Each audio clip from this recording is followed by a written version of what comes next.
Bom dia, meu irmão, paz do Senhor. Estamos no nosso devocional e é um privilégio para a gente poder, manhã após manhã, nos depararmos com as Escrituras Sagradas e ter momento de oração e louvar e adorar o Senhor e poder meditar na sua sagrada palavra. Abra sua Bíblia, por favor, no livro de Daniel, no capítulo 1. Nós vimos no devocional anterior como a vida familiar de Daniel, Ananias, Misael e Azarias respondeu, ressoou, ecoou no momento em que eles foram levados para a Babilônia, uma cultura, um povo completamente diferente, extremamente complexo, e como isso foi uma bênção na vida deles, e o chamado de Deus para mim, para você como pais, uma geração contando a outra geração a grandeza, a glória de Deus, e a nossa responsabilidade é isso. E eu gostaria nesse momento de adentrar com você nesse capítulo 1 e ver com você como aqui Daniel, Ananias, Misael e Azarias são entregues na mão do chefe dos eunucos e para serem então dirigidos para aprenderem durante os próximos 3 anos a língua e a cultura e a ciência dos povos, principalmente da Babilônia. Essa ideia da Babilônia, ela é um paralelo no livro de Apocalipse. No capítulo 19, 18, nós vamos ver que a Babilônia é essa cidade ou essa cultura mundial que é anti-Deus, que é anticristo. No livro de Apocalipse, a Babilônia, que já havia caído, vai cair aqui com Daniel ainda vivo, né? Então, 1500, mais ou menos 500 anos, 600 anos já haviam passado quando o livro de Apocalipse foi escrito, que Babilônia já não existia como império. Mas usa-se essa nomenclatura Babilônia no livro de Apocalipse porque faz um paralelo justamente com esse período da história de um povo totalmente anti-Deus, que está dominando o mundo. E Babilônia, no livro de Apocalipse, é uma prostituta e está sentado sobre Satanás. Satanás dá a ela poder. Enfim, então, nós vemos uma estrutura completamente voltada a Satanás, é um instrumento de Satanás e contra Deus. Então, é um livro muito significativo para os nossos dias, é um livro muito aplicativo para a gente. E nós vamos ver aí que Daniel, Ananias, Misael e Azarias, então, vão aprender a cultura e a língua, versículo 4, dos caldeus. Eles estão no palácio e ali estão as pessoas mais capazes, mais hábeis, mais inteligentes, que são os eunucos. E aí, para esclarecer, a palavra eunuco aqui do hebraico e do acadiano, de onde vem essa expressão, ela significa castrar, perfeito? Ser impotente, cortar mesmo os órgãos genitais masculinos. Era uma prática muito comum na Babilônia, no Egito, na Pérsia e na China também era muito comum. Para você ter uma ideia, a China tinha um comércio de garotos que eram castrados entre 8 e 12 anos de idade, e também essa era a época em que se castravam os rapazes na Babilônia, e havia um comércio na China, justamente um comércio sexual de garotos castrados. E nós temos, de fato, uma situação complicada aqui.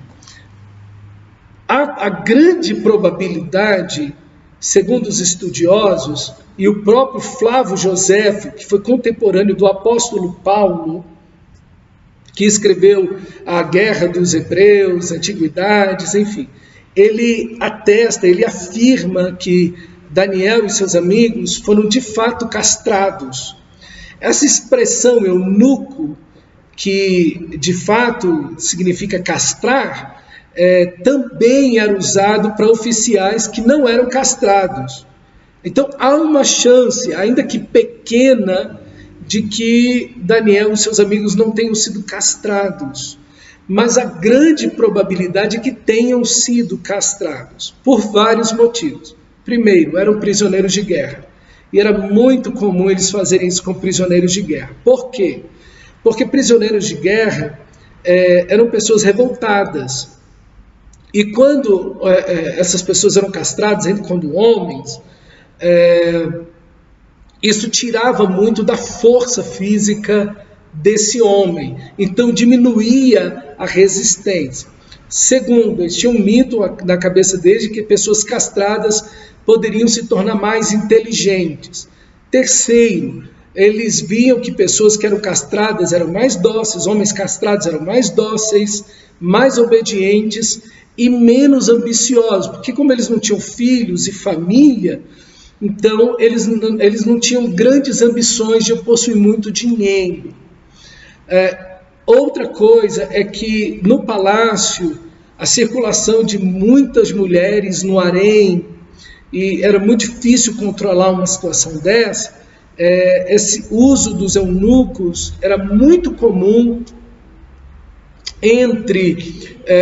dentro do palácio por causa daquela mulherada dos reis e dos príncipes que estavam lá. E como é que você vai ter controle?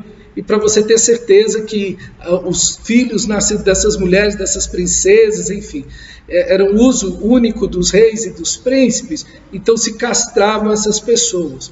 A castração também era uma punição para o adultério, né? Então, existiam alguns crimes que eram punidos na Babilônia com a castração. Enfim, há possibilidade, a grande probabilidade para que Daniel e seus amigos tenham sido castrados.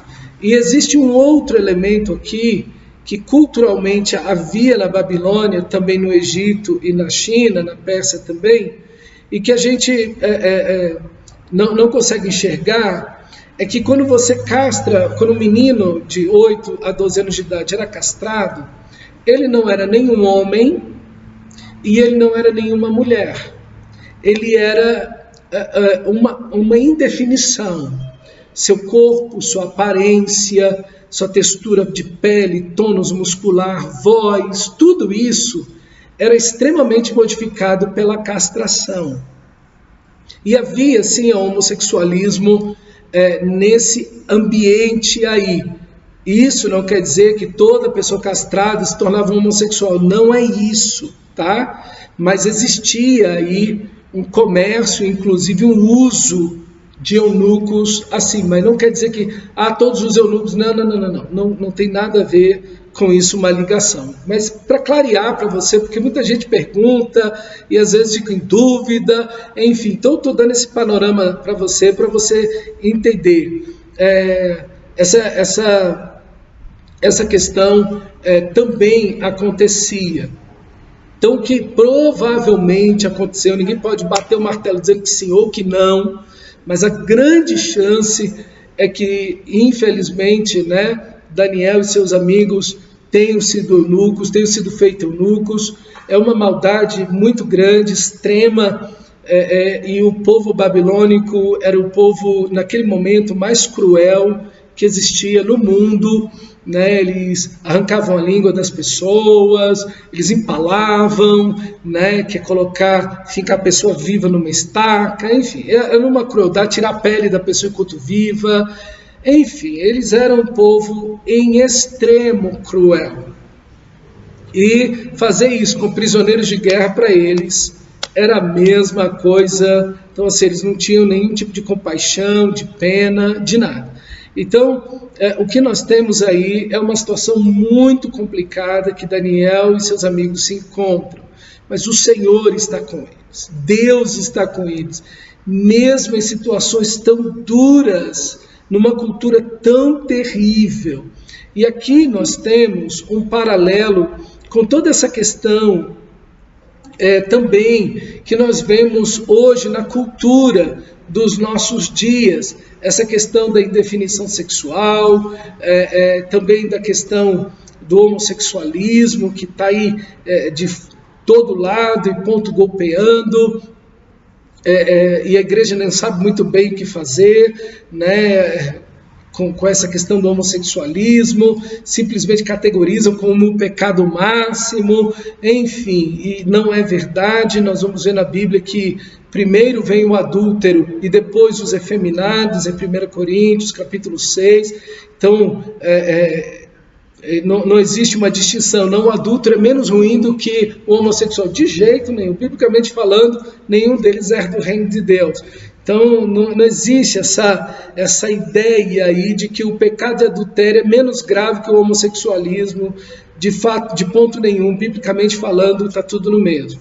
Mas nós vemos que esses meninos estão aí entre 8 e 12 anos de idade, aproximadamente, é o que eles devem ter. Eles estão para aprender a cultura e a língua. E, de fato, a cultura, a forma de pensar, de ver o mundo, de analisar, de ver aí todas as coisas, ver o dinheiro, ver o corpo, ver autoridade, ver família, ver a questão da sexualidade, tudo. Cultura vai falar de tudo que tem numa sociedade. Então agora, o que eles querem é colocar cultura babilônica na mente deles, extrair aquela cultura judaica da cabeça deles, aqueles valores judaicos que eles têm, de um só Deus, de justiça, de equidade, de santidade, de qualquer coisa nesse sentido, tirar tudo isso da cabeça deles e colocar cultura babilônica, aí os valores, as leis, as regras,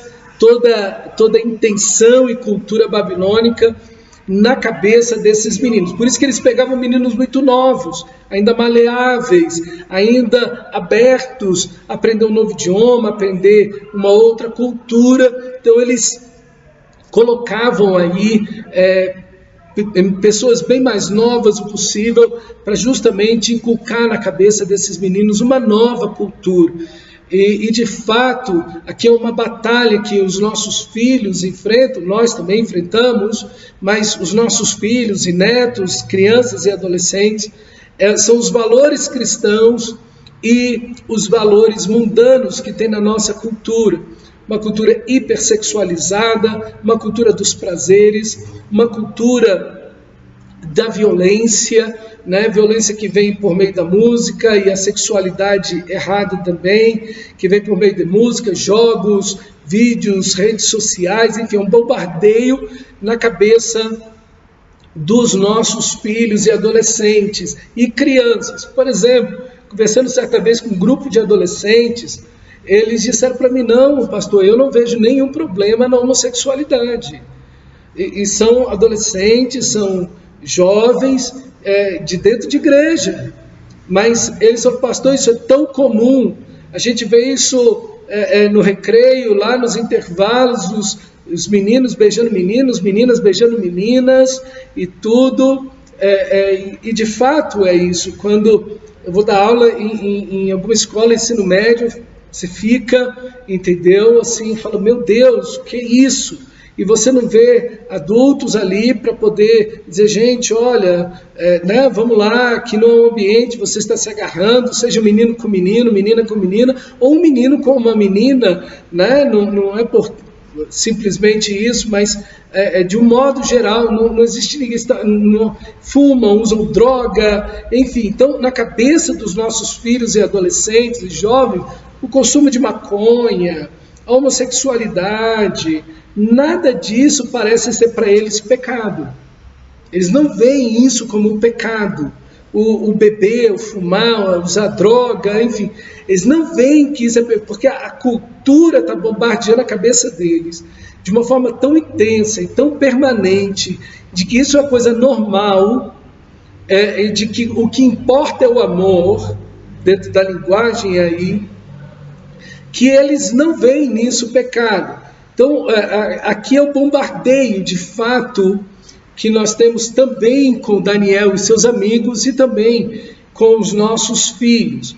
mas os valores cristãos, a vida dos pais de Daniel e desses rapazes, a família, a estrutura familiar, a vida coerente dos seus pais, acima de tudo, a experiência deles com Deus, antes dos 10 anos de idade, isso fez toda a diferença quando eles ficaram sem o pai e a mãe. Porque aqui nós temos rapazes de mais ou menos entre 8 e 12 anos de idade, talvez, sozinhos na Babilônia, e eles vão perseverar em seguir o Senhor. Eles vão perseverar em seguir ao nosso Deus. Eles vão aprender a cultura, eles vão aprender a língua, eles vão aprender as leis, eles vão passar 3 anos estudando intensivamente, eles estão aí diante de todos os prazeres, de toda comida, de toda bebida, de toda sexualidade, sem pai, sem mãe, sem regras e limites, mas eles estão servindo ao Senhor. Eles estão servindo ao Senhor. Essa educação, essa vida, essa educação é que nós precisamos transmitir aos nossos filhos.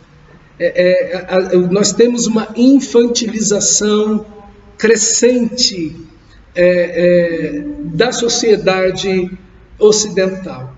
Uma pesquisa horrível, ridícula, na realidade, saiu até o ano passado, na Europa, dizendo que a adolescência vai até 24 anos. Né? Aí você olha para a sua vida, você é adulto, já a idade média aí, um adulto de idade média, olha para trás, um pouco, 20 anos, eu estava casado, já tinha filho, trabalhava, acordava 6 da manhã, dormia 10 da noite, já assumindo responsabilidade, família e tudo. Hoje, até 24 anos, é um adolescente. Então, nós temos um mundo que guia a imaturidade, que guia a irresponsabilidade. Agora, foi dia das crianças, essa semana agora, e pais postando lá a cara do filho barbado, com 40 anos de idade, 30 anos de idade. Ai, minhas eternas crianças. Por favor, né? Filho tem uma idade de infância, adolescência e fase adulta, e vamos lá. Mas os pais tratando como se fossem crianças, gente barbada, entendeu? Então, assim, esse tipo de educação não funciona, não prepara ninguém para a vida, para encarar as lutas, para encarar as tentações, para encarar o desafio de que a nossa luta não é contra sangue e carne, não arma ninguém com a armadura de Deus, não faz ninguém maduro para assumir compromisso com Deus, para permanecer casado, enfrentar lutas e dificuldades na vida, levantar de manhã e ir para a batalha. Esse tipo de educação não presta para nada, a não ser para criar gente irresponsável. Então reveja os seus valores, reveja aí, porque o que nós precisamos são de jovens assim, como Daniel, Ananias, Misael e Azarias, que estão comprometidos com o Senhor e conseguem tomar decisões sozinhos e dizer, não, nós não vamos comer essa comida, não vamos beber esse vinho, porque ele foi oferecido a demônios, aos deuses babilônicos, e nós servimos somente ao Senhor. Não tem papai, não tem mamãe do lado deles, tem entre 8 e 10 anos, 12 anos de idade, e estão ali tomando decisões acertadas, estão tomando decisões maduras, colocando Deus em primeiro lugar, cheios da palavra de Deus, cheios da presença e da glória de Deus. Isso, irmãos, é isso, que educação é essa? Que já com 8, 12 anos de idade não estão prontos para encarar o mundo, a vida. Tem alguma coisa errada com a nossa criação, não é possível. Nós precisamos rever como estamos educando os nossos filhos. É admirável a vida desses meninos aqui, desses pré-adolescentes, desses adolescentes, né, que já estão encarando a vida na maior barbárie possível, na maior dificuldade possível, e fazendo isso em Deus. Não estão amargurados com Deus, não estão decepcionados com Deus, não têm uma fé fragilizada, fraquinha. Então, porque está acontecendo isso comigo e tal, então eu vou deixar Deus, eu vou deixar de servir a Deus. Não tem nada disso, estão ali servindo ao Senhor, tendo vida de oração. A vida deles é marcada por fidelidade a Deus, a vida deles é marcada por integridade, a vida deles é marcada por oração, pelas escrituras sagradas, e é esse um princípio maravilhoso. Como nós vamos responder a Deus na Babilônia? Fidelidade. Fidelidade. Como vamos responder a séculos de pecado que os pais antepassados desses meninos viveram? Como eles vão responder diante de tanta infidelidade, de tanta imoralidade, de tanta idolatria que seus antepassados viveram? Como eles vão responder isso? Com fidelidade. Se você for infiel numa área da sua vida, não tente resolver o problema ou responder a isso com infidelidade, com um jeitinho, ou Deus entende, nada disso. Você deve responder a toda infidelidade com fidelidade multiplicada, dobrada. Você responde a Deus, e Deus espera de você na Babilônia que nós vivemos, nesse mundo babilônico que nós vivemos. Fidelidade, integridade, oração, compromisso com o Senhor da glória. É isso que precisamos. É isso que eles fizeram, se comprometeram com Deus. Eles não estavam comprometidos com os prazeres, com a bebida, com a comida, com a sexualidade. O compromisso deles, acima de tudo, é com o Senhor da glória. E é essa uma grande lição para mim e para você, meu irmão, para nós. Nós vamos viver assim. Nosso compromisso não é com dinheiro, nosso compromisso não é com os prazeres, como a Babilônia está dizendo para a gente todo dia.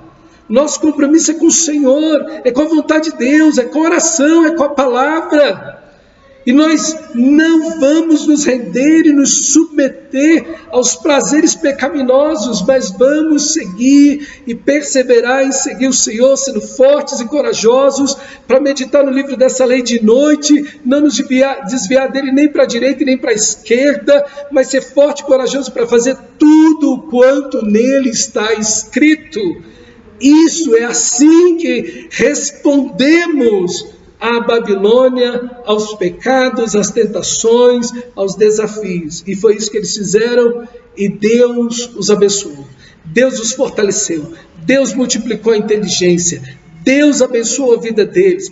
Deus os fez 10 vezes mais sábios, mais inteligentes, mais capazes em discernimento, em cultura, em idiomas, em enigmas. Não houve nada. E o próprio Nabucodonosor, ao testá-los, viu 10 vezes mais capazes do que todos os nobres do seu reino, do que os inteligentes, do que os sápatras, do que os estudados. Eles eram mais do que os adultos, 10 vezes mais, porque Deus lhes abençoou. Deus abençoou a fidelidade. Quem seriam eles se eles tivessem se misturado como todo mundo na cachaçada, na idolatria e na imoralidade? Quem seriam eles? Você nem saberia da existência deles. Tinham envergonhado o nome de Deus. Mas aqui eles perseveram e seguiram o Senhor. O que você tem que fazer? Diante da infidelidade, diante das tentações, responder com fidelidade dobrada a Deus. Dobrada. Temos que ser radicalmente fiéis ao Senhor. No sofrimento, na dor, na luta, na doença, na injustiça, na desigualdade, nas tentações. Temos que ser fiéis a Deus e saber que Deus perseverará conosco, nos sustentará com seu amor e seu poder. Deus vai glorificar o nome dele. Fidelidade é a marca desses rapazes. E é o que falta hoje. Falta muito. Fidelidade ao Senhor, fidelidade à sua palavra, fidelidade à oração, fidelidade financeira, fidelidade à palavra, fidelidade à santidade, fidelidade em todas as áreas. É o que mais falta hoje. Avivamento. E o verdadeiro avivamento produz fidelidade. Relacionamento com Deus, vida marcada pela oração, vida de santificação. Aqui temos o início desse livro, que nos chama à fidelidade. Meu irmão, você tem sido fiel ao Senhor. Você está sendo fiel a Deus em todas as áreas da sua vida. Eu quero te dizer que na área que você não está sendo fiel, você está dando lugar ao diabo. Quero dizer isso claramente. Eu não quero que haja dúvida na sua mente, meu irmão. Não quero que haja dúvida na sua mente. Paulo vai dizer: não deis lugar ao diabo. Efésios, capítulo 4. Não deis lugar ao diabo. Aquele que mentia, não minta mais. Aquele que roubava, não roube mais. Não deis lugar ao diabo. Se você não for fiel a Deus, você está dando lugar ao diabo. E a única maneira de você sair disso é ser dobradamente fiel a Deus. Radicalmente fiel a Deus. É isso que esse livro nos chama. Essa é a experiência deles. É esse o mandamento de Deus em toda a Bíblia, Antigo e Novo Testamento. E assim que o povo de Deus, o verdadeiro povo de Deus, o verdadeiro Israel de Deus, que são esses 4 meninos aqui, deve viver, mesmo no meio de um povo tão terrível e tão cruel quanto os babilônios. Que Deus nos fortaleça, que Deus nos ajude a manter-nos fiéis. E a Daniel, diz o texto, deu Deus discernimento em sonhos. Eles não apenas eram inteligentes, eles estavam usando a inteligência deles para Deus. Deus multiplicou essa inteligência por causa da fidelidade deles, mas eles também tinham percepção espiritual do que estava acontecendo. Eles conseguiam ver aquilo que era de Deus e o que não era de Deus, aquilo que era santo e aquilo que era pecaminoso na cultura, nas questões da idolatria, aonde Satanás estava, onde os ídolos estavam, na cultura. Eles conseguiam ler tudo isso, eles conseguiam analisar todas as coisas a partir das Escrituras Sagradas, eles conseguiam discernir as épocas, situações, momentos, pessoas, aspectos culturais, e ver se aquilo era luz ou trevas, se aquilo era de Deus ou se aquilo não era. Isso, meu irmão, isso. Esse discernimento vem de Deus, vem por meio das Escrituras Sagradas. Que nós possamos também crescer em sabedoria diante de Deus, dos homens, que possamos crescer em discernimento espiritual e que possamos responder radicalmente em fidelidade dobrada diante de Deus e dos homens, nessa Babilônia que nós também nos encontramos, como Daniel e seus amigos se encontraram.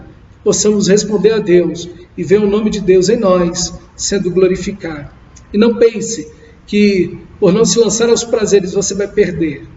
Não, Deus vai te abençoar, Deus vai te guardar, Deus vai ser com você, Deus vai te fortalecer e te fazer avançar para a glória dele em meio a toda essa situação. Deus te abençoe, meu irmão, no nome santo do nosso Senhor e Salvador, Jesus Cristo.